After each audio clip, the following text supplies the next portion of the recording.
Sudah hampir 2 tahun lamanya petugas Satgas COVID-19 bertugas sejak mulai mewabahnya virus corona di tanah air. Pembentukan gugus tugas penanganan COVID-19 yang terdiri dari petugas gabungan mulai dari tenaga kesehatan, aparat, kepolisian, TNI, Satuan Polisi Pamong Praja, Dinas Perhubungan, dan BPBD Magetan sebagai reaksi cepat yang dilakukan pemerintah daerah dalam mencegah penularan COVID-19. Dimarahi bahkan diacuhkan menjadi santapan sehari-hari bagi tim gugus tugas COVID-19 pemerintah Kabupaten Magetan sejak wabah virus tersebut merebak berbagai daerah. Sebagian orang mungkin menganggap sepele pekerjaan mereka, bahkan terlihat sepertinya mereka tidak melakukan apa-apa. Padahal merekalah yang berhadapan langsung dengan bahaya yang melakukan penanganan pertama agar virus corona tidak masuk ke Magetan. Tugas yang mereka lakukan deteksi awal dengan mengukur suhu badan pada setiap kegiatan masyarakat, dan tentu saja ancaman mereka terinfeksi virus corona terbuka lebar. Dukanya ketika kita bisa menyelesaikan kegiatan yang menyangkut permasalahan pandemi COVID ini bisa diselesaikan, setiap harinya bisa diselesaikan. Kita termasuk berhasil untuk menjaga supaya Magetan ini bisa mencapai level 1. Walaupun saya dua tahun bertugas di sini, pada waktu rame-ramenya tidak bisa sering ke rumah, menengok rumah. Sekarang ini sudah longgar. Saya waktunya pulang kerja sekarang ini, walaupun malam masih patroli di sini, tapi sudah sangat-sangat longgar. Dukanya itu ketika terjadi puncak COVID yang meninggal banyak, membutuhkan oksigen dan sebagainya, itu terjadi stagnan. Setiap hari yang meninggal 40, 35, rata seperti itu. Walaupun teman-teman anak buah saya TRC itu tidak sambat ya, saya sebagai pimpinan itu sangat kasihan ya bagi mereka, karena lihat itu lencu itu orang Jawa, ngesak nih, kadang tidur menunggu orang gali kubur itu, ditunggu di pemakaman sambil tidur, kadang kebablasan dan sebagainya. Dukanya lagi ketika banyak yang meninggal, kita tuh sering dicemooh, dipojokkan, dipisui. Itu sering kali teman-teman yang ada di sana menerima informasi, karena banyaknya yang meninggal, mungkin pelayanannya tidak memuaskan. Karena apa? Kita itu ketika meninggal itu harus memanage waktu juga. Artinya ketika ada yang meninggal di daerah timur umpamanya Muntoronadi, Takran ada, Panean ada, ya kita lakukan yang dulu pertama umpamanya di Takran, tapi menyusul ada yang di Muntoronadi, kita selesaikan sekalian gitu. Nah, cuma yang dari Panean ini kadang bengak-bengok, nyapo kondisi aku meninggalnya. Nah seperti itu ya, mohon dimaklumi ya, tenaga kita terbatas, masyarakat juga pemahamannya kurang. Artinya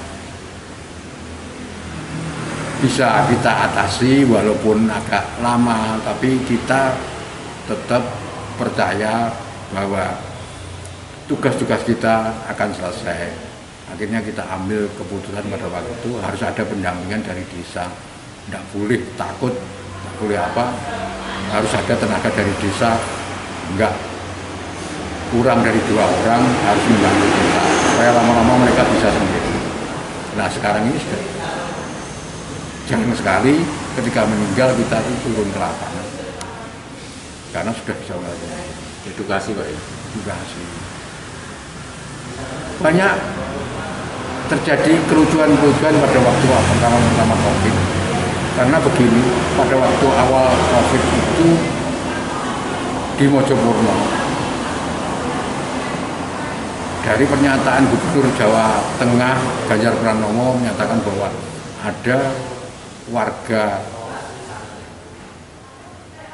Magetan yang ber-KTP di Solo itu terkena COVID. Nah, pernyataan itu sehari sesudah dikubur dan kita nggak tahu itu binatang apa COVID itu, penyakitnya bagaimana, penanganannya bagaimana, ya kita nggak tahu. Nah, pada waktu itu kita tugas itu ada tugas melakukan sterilisasi disinfektan. Ada anak buah saya dua maju ke saya, Bapak saya besok tidak ikut melakukan sterilisasi. Nah, kenapa? Karena APD kita tidak memadai.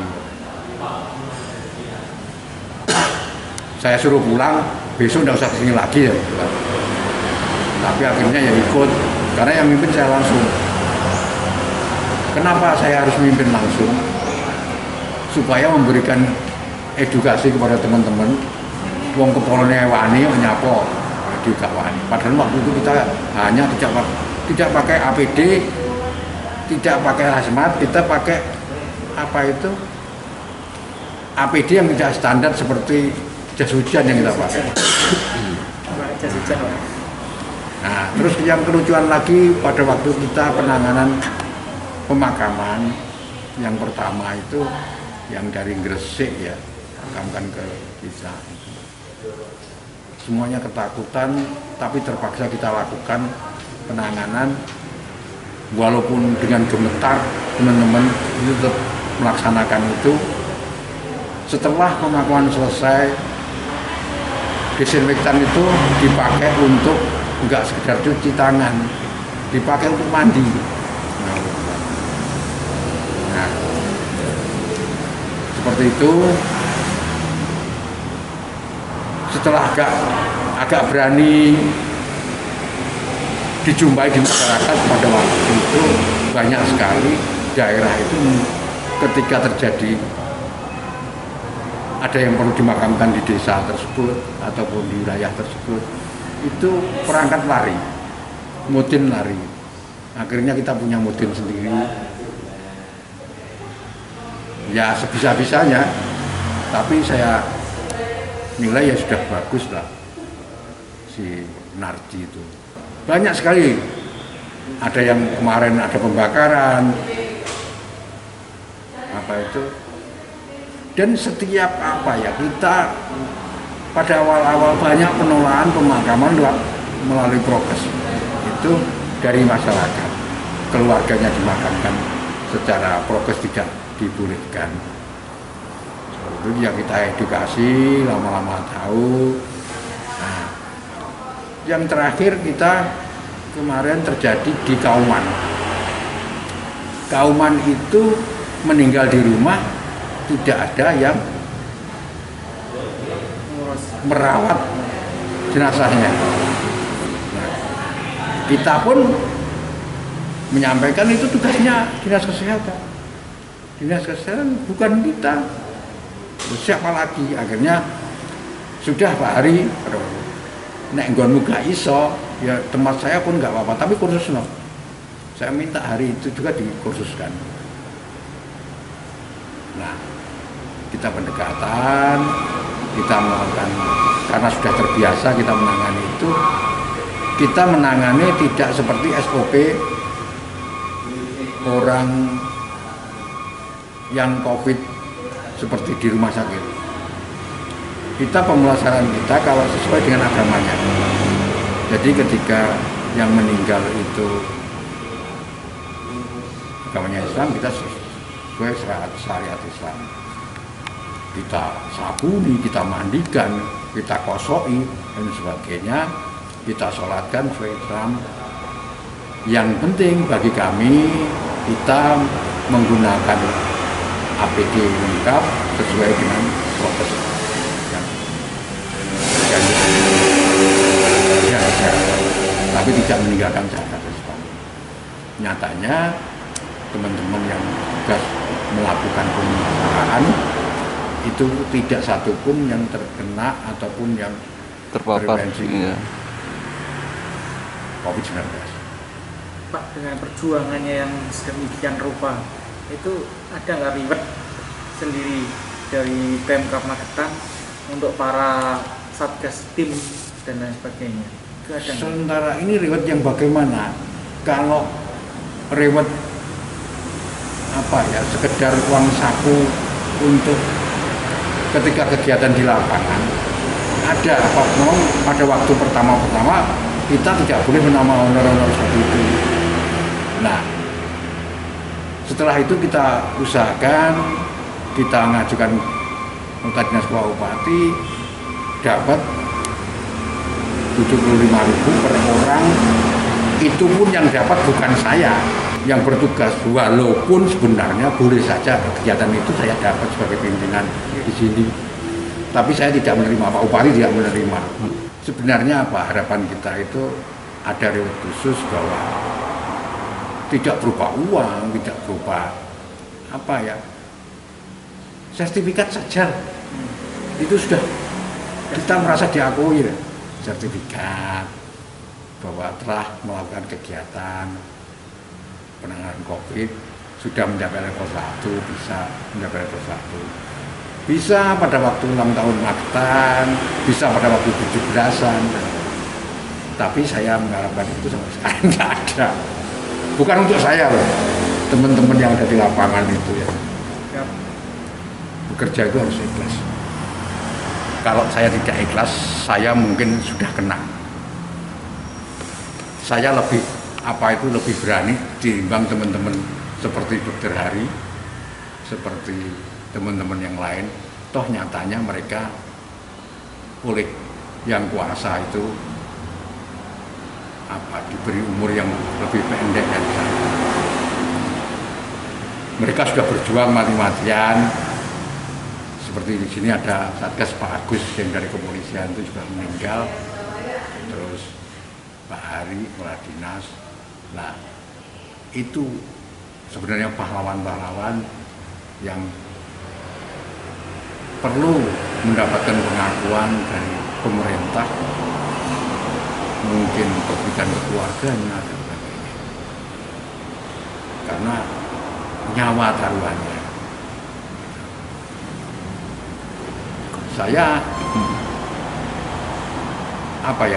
tidak mengharapkan bekerja itu sebenarnya sesuai dengan tupoksi saja.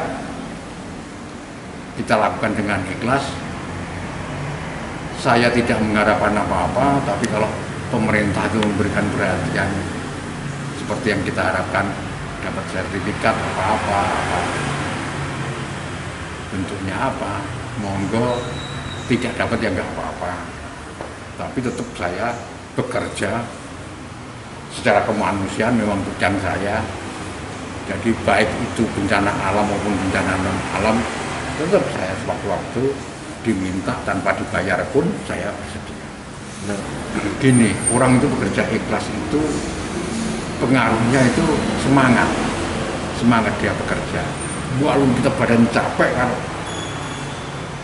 dibangunkan pokoknya tengah malam, ada orang meninggal,